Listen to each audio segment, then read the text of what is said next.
अस्सलाम वालेकुम दोस्तों, कैसे हो? मुझे उम्मीद है कि आप सब सही हो गए। न्यू अपडेट के साथ मैं आपके सामने फिर हाजिर हो चुके हैं। अगर आप कुवैत में रहते हैं, कुवैत की खबरों से हमेशा के लिए अपडेट आना चाहते हैं, वीडियो को देखते रहें। इस वीडियो के अंदर हम अपार्टमेंट के बारे में बात करेंगे, ऑफिस के बारे में, इंडियन एम्बेसी और भी जो है छुट्टियों के हवाले से हम बात करेंगे, ईद के हवाले से बात करेंगे।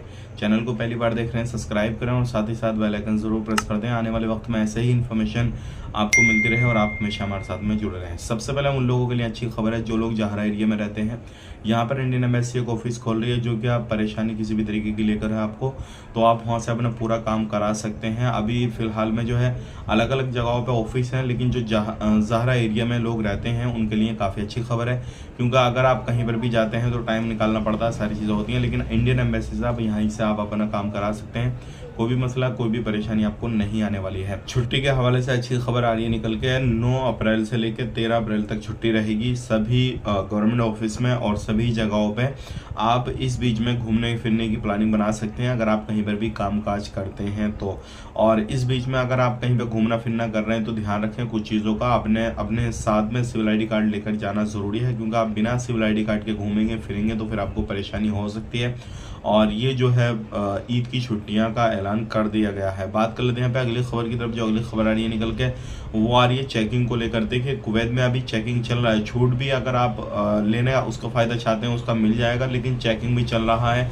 ऐसे नहीं है कि आपको चेकिंग नहीं किया जाएगा। अगर कहीं पे काम काज कर रहे हैं, कुछ भी कर रहे हैं, तो आपको चेक ज़रूर किया जाएगा, क्योंकि बहुत सारे लोग पकड़े जा रहे हैं। जो क्या परेशानियाँ लोगों को आ रही हैं सारी तरीके से।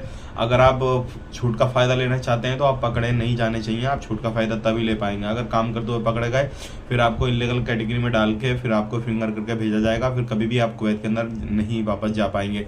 इसके लिए करना क्या होगा, आपने साहिल एप्लीकेशन के अंदर जाना है और वहाँ से जाके किसी भी जिसको अरबी वगैरह आती है फिर इंग्लिश वगैरह में उसको ट्रांसलेट कर लेना अपने फ़ोन से, या फिर किसी जिसको अरबी आती है उसको, और वहाँ से जाकर आप अपना अपॉइंटमेंट ले सकते हैं। लोकेशन वगैरह, डेट वगैरह सारी चीज़ें आपको वहाँ पे मिल जाएंगी और उसके बाद में लोकेशन लेकर अपना काम काज करा सकते हैं।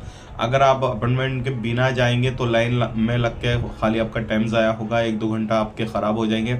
बिना अपॉइंटमेंट के आपका काम नहीं होने वाला है जो लोग इलीगल हैं। तो सबसे पहले अपना अपॉइंटमेंट लें, उसके बाद में जो है जाएं। जो आपको डेट टाइम वगैरह दिया गया है वो सारी चीज़ अपने हिसाब से उसको मैनेज करें, उसके हिसाब से आप जाएं तो आपके लिए बेहतर रहेगा। और बिना उसके जो है आप इलीगल हैं तो आप ऐसे काम ना करें, नहीं तो आपको परेशानी हो जाएगी। बात कर लेते हैं यहाँ पे अगली खबर की तरफ। अगली खबर आ रही है निकल के, वो आ रही है जो लोग डोनेशन वगैरह करते हैं उनके लिए बोला गया है कि जो लोग डोनेशन करते हैं वो सही तरीके से अपना देखभाली करके करें। उन्हीं संस्थाओं को डोनेशन वगैरह करें, उन्हीं चैरिटी को डोनेशन करें जो गवर्नमेंट अप्रूव है। ऐसे नहीं है किसी को भी आप डोनेशन करें और जो बॉक्स वगैरह रखे होते हैं अलग अलग तरीके से उनको आप डोनेशन करें, ऐसा बिल्कुल ना करें।